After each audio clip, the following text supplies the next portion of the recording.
అందరికీ నమస్కారం అండి. ముందుగా మీ అందరికీ అక్షయ తృతీయ శుభాకాంక్షలు. ఈరోజు ఇంకా అక్షయ తృతీయ రోహిణి నక్షత్రంలో వచ్చింది. చాలా మంచి రోజు. అమ్మవారిని ప్రతిష్ఠించుకొని నేనైతే అష్టోత్తరం చేసుకున్నాను. బంగారం పెట్టి ఇవాళే కొనుక్కొని రావాలని ఏం లేదు. బంగారము పాతది కూడా మంచిగా కడిగి అమ్మవారి వద్ద పెట్టి పూజ చేసుకోవచ్చు.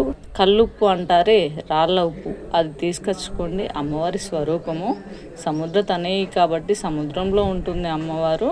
ఆ అమ్మవారినే ప్రతిష్ఠించుకున్నట్టు కల్లుప్పుని తీసుకొచ్చి పూజ చేసుకుంటే, ఇంకా నేనైతే అక్షయ పాత్రను కూడా పెట్టుకున్నాను. చాలా సంతోషంగా అనిపించింది. మా పెళ్లి జరిగిన తిథి కూడా అక్షయ తృతీయనే. చాలా హ్యాపీగా అనిపించింది. ఇలా అయితే నేను పూజ చేసుకున్నాను. మీరందరూ కూడా తప్పకుండా అక్షయ పాత్రను పెట్టుకోండి. ఏ పూజ చేసుకున్నా ఇవాళ చాలా మంచిది. దానం కూడా చేస్తే చాలా మంచిదండి. నీళ్లు లేని వాళ్ళకు నీళ్లు, చెప్పులు లేని వాళ్ళకు చెప్పులు, ఇలా దానం చేస్తే చాలా